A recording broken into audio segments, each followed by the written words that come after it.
दोस्तों, कल्पना कीजिए, अगर आपके साथ कुछ ऐसे संकेत हो रहे हैं तो इसका मतलब परमेश्वर ने आपको चुना है। बिल्कुल। यहाँ एक सुंदर और प्रेरणादायक कहानी है बाइबल से, जो यह दिखाती है कि यीशु मसीह ने हमें कैसे चुना और हमसे प्रेम किया। यीशु और पतरस की कहानी। पतरस की बुलाहट। यीशु मसीह एक दिन झील के किनारे पर चल रहे थे। वहां उन्होंने दो भाइयों को देखा, शमौन, जिसे पतरस कहा जाता है, और उसका भाई अंद्रियास। वे मछुआरे थे और अपनी नाव में जाल डाल रहे थे। यीशु ने उनसे कहा, मेरे पीछे हो लो और मैं तुम्हें मनुष्यों के पकड़ने वाले मछुआरे बनाऊंगा। मत्ती 4:19।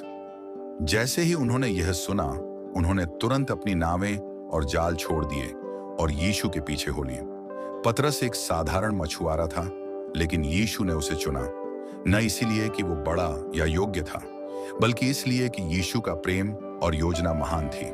बाद में यही पतरस वह व्यक्ति बना जिसने यीशु के संदेश को दुनिया भर में फैलाया। यीशु ने उससे कहा, तू पतरस है और मैं इस चट्टान पर अपनी कलीसिया बनाऊंगा। मत्ती 16:18। यीशु हमें हमारी कमजोरियों और साधारणता के बावजूद चुनते हैं। वो हमें एक उद्देश्य, पहचान और प्रेम देते हैं। ठीक जैसे पतरस को उन्होंने बुलाया, वैसे ही आज वो तुम्हें भी बुला रहे हैं। मेरे पीछे हो लो। परमेश्वर हमें कब और कैसे चुनते हैं? परमेश्वर ने दाऊद को कैसे चुना? एक शमूएल 16 अध्याय से।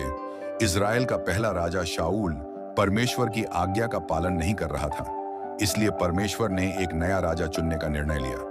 उन्होंने अपने भविष्यवक्ता शमूएल से कहा कि वह यिशै के घर जाए, क्योंकि उसी के बेटों में से एक को परमेश्वर ने चुना है। शमूएल यिशै के घर गया।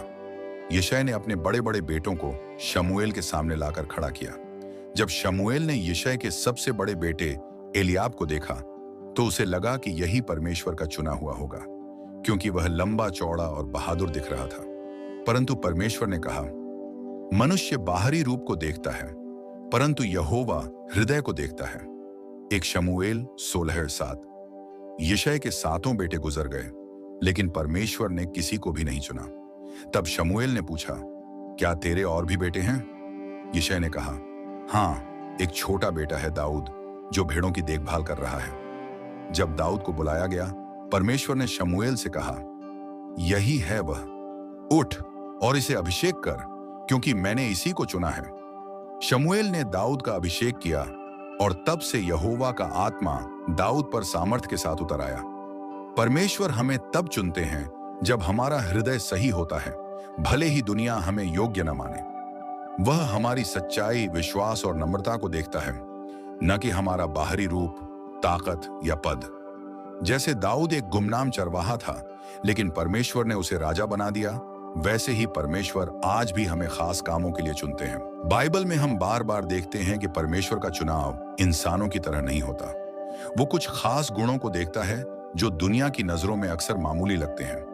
यहाँ बाइबल के आधार पर बताया गया है कि परमेश्वर कैसे लोगों को चुनते हैं, जो नम्र और विनम्र होते हैं। परमेश्वर घमंडियों का विरोध करता है, परंतु नम्रों पर अनुग्रह करता है। याकूब 4:6। परमेश्वर ऐसे लोगों को चुनता है जो घमंड नहीं करते, बल्कि नम्र होकर उसकी इच्छा में चलना चाहते हैं, जिनका हृदय शुद्ध और सच्चा होता है। मनुष्य बाहरी रूप को देखता है, परंतु यहोवा हृदय को देखता है। 1 शमूएल 16:7। परमेश्वर उन लोगों को चुनता है जिनका दिल सच्चा होता है, जैसे दाऊद का, जो उसकी बुलाहट को सुनते हैं और हाँ कहते हैं। जैसे मरियम ने जब स्वर्गदूत की बात सुनी तो उसने कहा, मैं प्रभु की दासी हूं, जैसा तूने कहा है वैसा ही मुझ पर पूरा हो। लूका 1:38। परमेश्वर उन लोगों को चुनता है जो उसकी योजना में हाँ कहते हैं, जो दूसरों की सेवा करना चाहते हैं। यीशु ने कहा, जो तुम में बड़ा होना चाहे वह तुम्हारा सेवक बने। मत्ती 23:11। परमेश्वर उन्हें चुनता है जो सेवा करने को तैयार हैं, न कि सिर्फ शासन करने को, जो कमजोर हैं लेकिन परमेश्वर पर भरोसा करते हैं। परमेश्वर ने जगत के निर्बलों को चुन लिया कि बलवानों को लज्जित करे। 1 कुरिन्थियों 1:27। परमेश्वर ताकतवर नहीं, बल्कि भरोसेमंद, और आत्मनिर्भर नहीं, बल्कि परमेश्वर निर्भर लोगों को चुनता है। परमेश्वर का चुनाव बाहरी बातों पर नहीं, बल्कि हृदय की स्थिति, भरोसे और आज्ञाकारिता पर आधारित होता है।